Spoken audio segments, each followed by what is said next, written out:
Shri Venkateswara gold తాకట్టులో ఉన్న మీ బంగారాన్ని విడిపించి కొనబడును.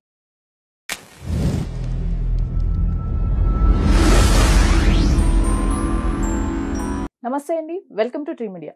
మనతో పాటు social activist, family counsellor Shri Krishnakumari గారు ఉన్నారు. మేడం నమస్కారం.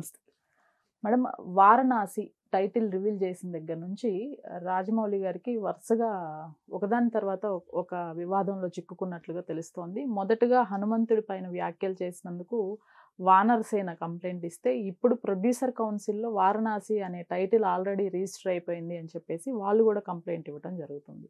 దీనిపైన మీ విశ్లేషణ ఏంటి? ఇప్పుడు వారణాసి అనే పేరు పెట్టినందుకు గాను, అలాగే ఆ రోజు అక్కడ రామోజీ ఫిల్మ్ సిటీలో ఒక ఇబ్బంది వచ్చింది దానివల్ల. అంటే వాళ్ళు ఏదైతే ప్రోగ్రాము టైటిల్స్ వెయ్యాలనుకున్నారో అట్లాంటి దాని దగ్గర కొంచెం టెక్నికల్ ఇష్యూస్ వచ్చినాయి. మరి ఎవరికైనా ఏమనిపిస్తుంది అంటే, మరి రాజమౌళి లాంటి గొప్ప డైరెక్టర్కి టెక్నికల్ ఇష్యూస్ వచ్చేటట్లుగా ఎట్లా చేసుకుంటాడు, అలాంటి వాడు ఇంత పెద్ద సినిమాలు ఎలా చేస్తాడు అనేది డౌట్ వస్తుంది. అయితే ఇప్పుడు ఈ ముందే గనక రివీల్ చేస్తే గనక వేరే వాళ్ళు దాన్ని పబ్లిసిటీ చేసేశారు అనే ఉద్దేశంతో, ఆ జాగ్రత్త తీసుకుందామనే ఉద్దేశంతో, అంటే కనీసం తన దగ్గర పనిచేసే వర్కర్స్కి కూడా తెలియకోకుండా ఉండాలన్న ఉద్దేశంతో అతను ఒక ట్రయల్ చేసుకోలేదు, ఒక రిహార్సల్ వేసుకోకుండా డైరెక్ట్గా చేసేసరికి అది ఒక అరగంట టైం పట్టింది. అరగంట టైం పడితే అప్పుడు ఏదైనా నీ ప్రోగ్రాం మొత్తం హనుమంతుడే నడిపించేస్తాడులే అని చెప్పి వాళ్ళ నాన్న అన్నందుకు గాను, చూసావా మరి ఎంత ఇదయింది, మరి మీ హనుమంతుడు ఏమి జరిపించట్లేదేంటి, అది ఇది అని చెప్పి రాజమౌళి అనడం, ఇదంతా ఒక వివాదానికి దారితీస్తే దాని మీద ఒకళ్ళు వానరసేన అనే వాళ్ళు కంప్లైంట్ ఇవ్వటం జరిగింది పోలీస్ స్టేషన్లో. అది ముందు దాన్ని ఎఫ్ఐఆర్ చేయలేదన్నారు, మళ్ళీ ఆ తర్వాత ఎఫ్ఐఆర్ చేశారు అని అన్నారు. అయితే ఇక్కడ మనం ఒక సున్నితంగా ఆలోచించాల్సింది ఏంటంటే, ఎంతటి భక్తులైనా సరే ఏదో ఒక సందర్భంలో ఒక నిరాశ పరిస్థితిలోనో లేకపోతే ఒక బాధలోనో ఊహించని కష్టం వచ్చినప్పుడు వాళ్ళు అప్పటి వరకు వాళ్ళు నమ్ముకున్న దేవుణ్ణి, నీకోసం నేను ఇన్ని పూజలు చేశాను, నీకోసం ఇంత చేశాను, నిన్ను ఇంత తలుచుకున్నాను, నువ్వే నా దైవం అనుకున్నాను, నువ్వే నా తోడు అనుకున్నాను అని నాకు ఇలా చేశావేంటి అని చెప్పి నిందించని భక్తుడైతే ఉంటాడని నేను అనుకోను. అది సహజం. అంటే నమ్మితే ఓకే మేడం, ఇక్కడ నేను దేవుణ్ణి నమ్మను అని స్టేట్మెంట్ ఇచ్చారు కదా. కాదు, నేను చెప్పాలనుకునేది ఏంటంటే, అసలు దేవుణ్ణి నమ్మేవాళ్లే దేవుడి పైన నిందలేస్తుంటారు ఒక్కొక్కసారి. అట్లాంటిది దేవుణ్ణి నమ్మని వాళ్ళు వాళ్ళ ఫాదరు నమ్మకంతో చెప్పారు, ఏంటి మరి మీ దేవుడు ఏం చేశాడని అడిగాడు.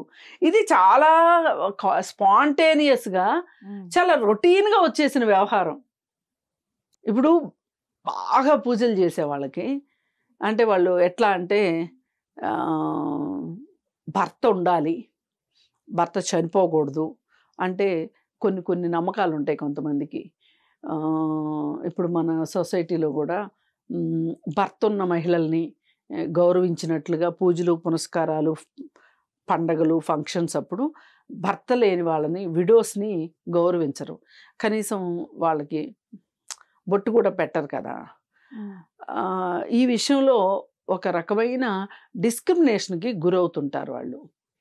అయితే ఇలాంటి సందర్భంలో చాలామంది పునిస్త్రీ చావు చనిపోవాలి అంటే భర్త కంటే నేనే ముందు చనిపోవాలి, లేకపోతే గనక నేను ఇట్లాంటి అవహేళనలకి గురవుతాను అనే ఉద్దేశంతో చాలామంది నా భర్త ఆరోగ్యంగా ఉండాలి, నా భర్త ముందు నేను చనిపోవాలి అని సినిమాల్లో కూడా చాలా గ్లోరిఫై చేస్తుంటారు. ఈ విషయంలో మామూలు మాట్లాడుకునేటప్పుడు కూడా చాలా గ్లోరిఫై చేస్తూ ఉంటారు.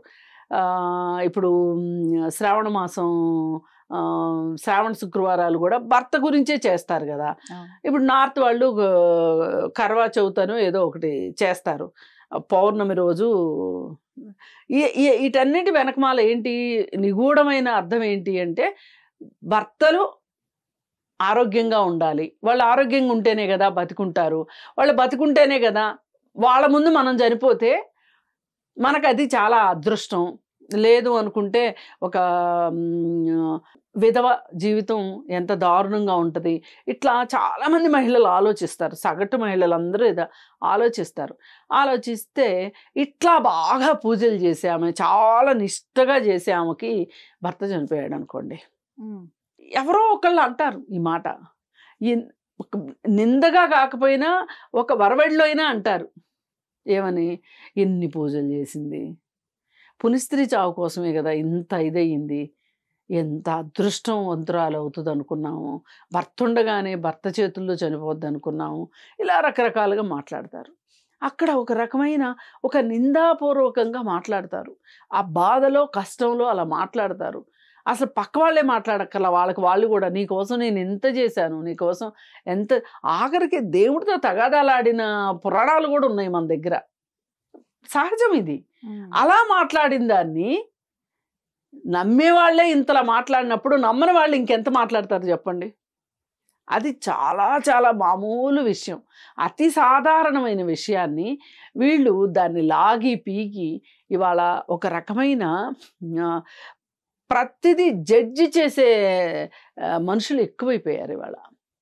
ఎవరి నోట్లోంచి ఏమొస్తుంది, గోగినేని బాబు నోట్లోంచి ఏమొస్తుంది, లేకపోతే ఇంకొక ఆయన నోట్లోంచి ఏమొస్తుంది, ఇంకొకళ్ళ నోట్లో నుంచి ఏమొస్తుంది, దాన్ని పట్టుకుని లాగి పీకి చీల్చి చెండాడి. అసలు నాకు అర్థం కాని విషయం ఏంటంటే, ఇంతలా సోషల్ మీడియాలో ఏది వచ్చినా సరే దాని గురించి మాట్లాడుకుంటున్నారు అని అంటే అసలు వీళ్ళకి ఇంత సమయం ఎక్కడ దొరుకుతుంది? ఇంతలా ఇప్పుడు ఒక ఆరాధనా భావం ఉండటం వేరు, ఒక భక్తి భావం ఉండడం వేరు, ఇంత అభిమానం ఉండడం వేరు. అభిమానము దురభిమానం అయిపోయి కేసులు పెట్టేదాకా వెళుతుంది అని అంటే అక్కడ మాట్లాడుకున్నది చాలా మామూలుగా మాట్లాడుకున్నారు. ఇది ఒక రకంగా చూస్తే యాతావాత రేపొద్దున వీళ్ళకి ఏమి న్యాయం జరుగుతుంది అనేది ఎక్కడా కూడా మన శిక్షా స్మృతిలో ఒక దేవుణ్ణి నిందించినంత మాత్రాన శిక్ష పడుతుంది అనేది ఎక్కడా లేదు. కాకపోతే మనకున్నది ఏంటి అంటే పరమత సహనం ఉండాలి అని చెప్పి మాట్లాడారు. ఈయన ఈ మతంలో ఉండి ఇంకొక మతాన్ని మాట్లాడితే అది పరమత సహనం కింద ఆ కాంట్రడిక్షన్ వస్తుంది. ఇప్పుడు ఇక్కడ అసలు ఏ కాంట్రడిక్షను లేదు. లేని దాన్ని వీళ్ళు గోరంతలు కొండంతలు చేస్తున్నారు. చేసి ఇది యాతావాత దేనికి పనికి వస్తుందంటే రాజమౌళి సినిమా హైప్కే ఉపయోగపడుతుంది తప్పితే వేరే ఏమీ లేదు. కాకపోతే ఇక్కడ ఇంకొక సున్నితమైన అంశం కూడా ఉంది. అదేంటంటే నేను నాస్తికుణ్ణి అని రాజమౌళి చెప్పాడు కాబట్టి, రాజమౌళి నోట్లో నుంచి ఆ మాట వచ్చింది కాబట్టి దాన్ని పట్టుకుని వీళ్ళు కేసు దాకా వెళ్ళారు అని అంటే ఈ దేశంలో ఏ మతాన్నైనా ఆచరించే హక్కు ఉంది, మత స్వేచ్ఛ ఉంది. ఇక్కడ పరమత సహనం ఉండాలని చెప్పారు. నీ మతాన్ని నువ్వు ఎంతన్నా కీర్తించుకో అని చెప్పారు. అలా అని పక్క మతాన్ని తిట్టమని చెప్పలేదు. పైగా హిందూ కుటుంబంలో పుట్టి ఇంకొక మతంలోకి మారే హక్కు ఉంది. ఒక ముస్లింగా పుట్టి హిందూ అయ్యే హక్కు ఉంది. అలాగే ఒక క్రిస్టియన్గా పుట్టి, అంటే వాళ్ళ పేరెంట్స్ క్రిస్టియన్స్ అయితే గనక అతను హిందూ అయ్యే హక్కు ఉంది. అసలు వీటన్నిటికన్నా మించి మన దగ్గర మన గుళ్ళల్లో ఫారినర్స్ వచ్చి ఈ మతాన్ని ఆచరిస్తూ ఉంటారు, ఈ మతం తీసుకుంటారు, ఇక్కడ ఉండి సెటిల్ అయిపోయే వాళ్ళు ఉన్నారు. అలాగే ఇస్కాన్ అని ఒకటి ఉంది. అది ఇస్కాన్కి ఎన్నో దేశాల్లో శాఖలు ఉన్నాయి. శ్రీకృష్ణ చైతన్యం అనే ఒక దీనిలో ఇస్కాన్ దీనికి, దానిలో ఆ దేశాల్లో గుడులు ఉన్నాయి, శ్రీకృష్ణుడికి టెంపుల్స్ ఉన్నాయి. అలాగే చాలామంది ఫాలోయర్స్ అయిపోతూ ఉంటారు ఆ మతంలో పుట్టిన వాళ్ళు కూడా. మరి అలా అనుకుంటే ఆ మతం వాళ్ళు ఎంత అనుకోవాలి? అందుకని ఇట్లా మాట్లాడటం అనేది కరెక్ట్ కాదు. వేరే దేశాల్లో మత స్వేచ్ఛ ఉన్నట్లే మన దేశంలో కూడా మత స్వేచ్ఛ ఉంది. కాకపోతే కొన్ని మత ప్రాతిపదిక మీదనే ఏర్పాటైన దేశాలు కొన్ని ఉన్నాయి. ఇప్పుడు సౌదీ అరేబియా అంటే ఇట్లాంటి దేశాలు ముస్లిం దేశాలుగా పిలుస్తారు వాళ్ళని. అలా ముస్లిం దేశాలుగా పిలిచే వాళ్ళు అక్కడ కూడా గుండు కట్టుకొని ఇస్తున్నారు. ఇక్కడ మనం చాలా దాన్ని విచిత్రంగా చూస్తున్నాం. అందుకని చెప్పి ప్రతిదానికి కేసులు పెట్టి ఇవి అంత సమంజసంగా అనిపించట్లేదు. అలాగే ఏ మతాన్నైనా నమ్మే హక్కు ఉంది, అలాగే ఏ మతం నమ్మను అనే హక్కు కూడా ఉంది. ఇవాళ ప్రపంచం మొత్తం మీద హిందూ మతము, క్రిస్టియన్ మతము, ముస్లిం మతము, జొరాస్ట్రియన్ మతము, ఇట్లా కొన్ని మతాలు ఉన్నాయి. వీళ్ళందరూ ఈ మతాలన్నిట్లో ఉన్న వాళ్ళకంటే కూడా ఏ మతాన్ని నమ్మను అనేవాళ్ళు కూడా ఎక్కువ మంది ఉన్నారు. కాబట్టి దీన్ని ఇంత రాద్ధాంతం చేసుకోవడం కరెక్ట్ అనిపించట్లేదు. ఇది ఏదో కొంచెం దురభిమానం కిందకి వెళ్తుంది. అభిమానం ఉండడం తప్పులేదు, కానీ దురభిమానం ఎల్లవేళలా మంచిది కాదు. Right madam, thank you.